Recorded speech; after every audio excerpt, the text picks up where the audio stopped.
You've heard of this idea that one of the reasons why free will exists is because we need to earn our own merit. That's part of the purpose of the world. You've heard this idea before? It's right at the beginning of Derech Hashem. The Ramchal says that you might ask yourself, why doesn't God create a perfect world where everything is amazing, everyone is happy, you have all of your needs met, and we can just play like children all day? And he says part of the reason why that is because that would not be the greatest good. The greatest good is for you to earn your own merit. Now, why would that be? The response to that would be, well, why doesn't God just create a world where that's not the greatest good? Let the greatest good be us just playing all day and having all of our needs met. Why is it that the greatest good is that we get to earn our own reward? So why is that? Any thoughts? You've heard this all before? You've heard this before, this idea that God created the world in such a way that we need to earn our own perfection. We need to work for our own reward. If we didn't work for it, then it wouldn't be as good. Why not? You can kind of understand this on an intuitive level, yes? Intuitively, why is it not as good? Because we want to earn something from and not trade. Yeah, it doesn't feel good to take handouts, right? The Kabbalistic Sfarim call it Nehama de Kisufa, the bread of shame. It doesn't actually taste as good. My daughter knows this from babysitting money. Ooh, it feels good to buy your own iced coffee than to have your parents buy it for you, even though they still ask me to buy it for them. It feels better, but the question is why? Why does it feel better? Why do we get more enjoyment out of that which we have earned than that which we have been given? Why is that better than just living in a happy world? The fact that we have to earn our potential, by the way, is the source of a lot of sadness in the world, because there's disappointment. There's people who don't fulfill their potential. There are people who try very desperately to live where they are receiving all day. Trust fund babies who never have to work a day in their life, and they're wondering why their life is so meaningless and unfulfilling. Okay, but why? Why is it so hard?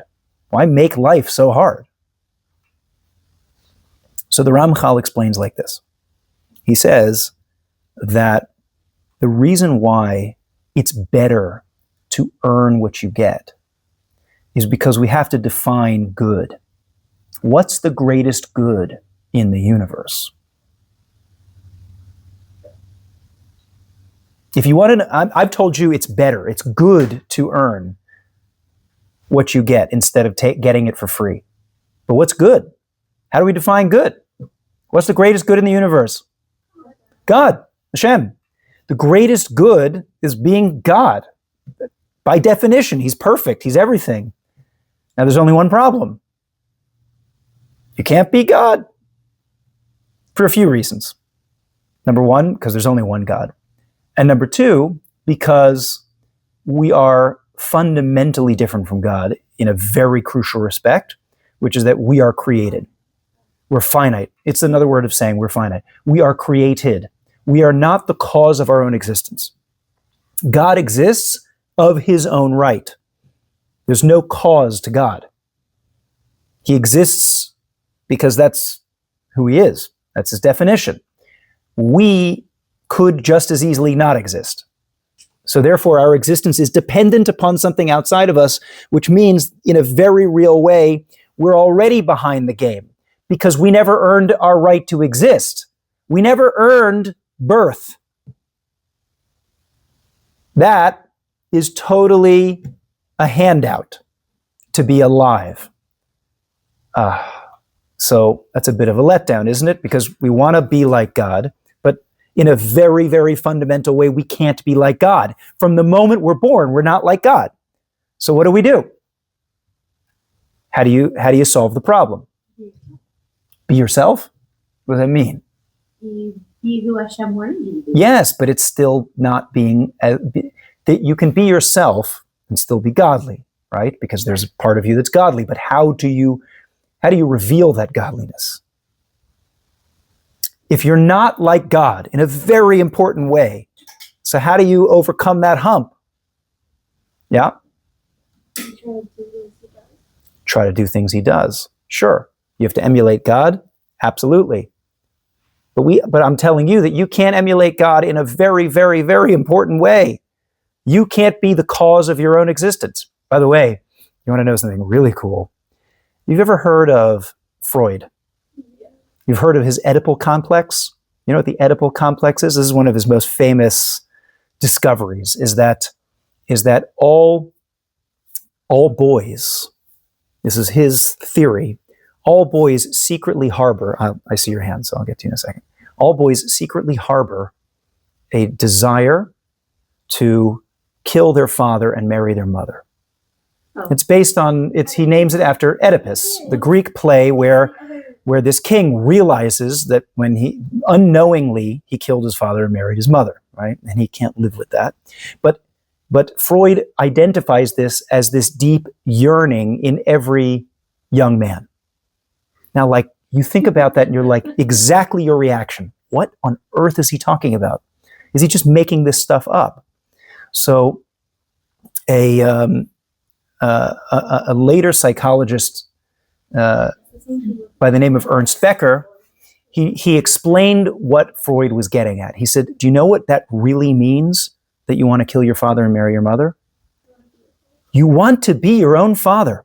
You want to be the cause of your own existence. That's what Freud was saying. Every human being secretly harbors resentment for the fact that they aren't the cause of there's something very mortal about that, very binding, very, I don't know, what's the word that I'm looking for? It's a real limitation, a real lack, that the fact that you're almost like this helpless being that was pushed into the world, as opposed to being your own source of strength, your own source of creation. You want to take matters into your own hands. So we all have this real desire. It's called the bread of shame. We have this shame that, like, I don't really deserve to be here. So how do you overcome that?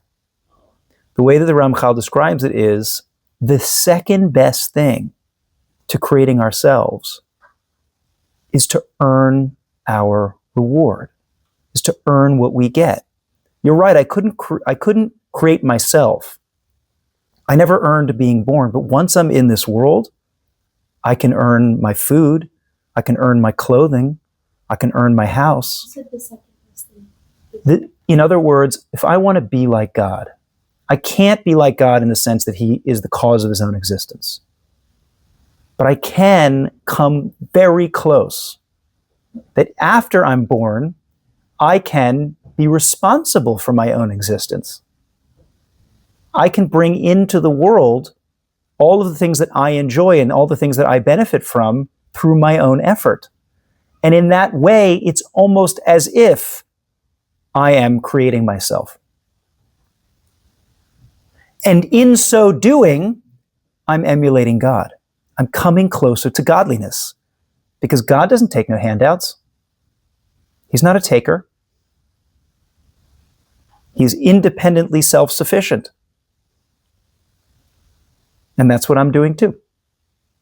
And that's why it feels better to earn what you get than to get it for free. So the whole project of being a human is trying to emulate God. It's the greatest pleasure that you'll ever experience, because you're connecting with your source.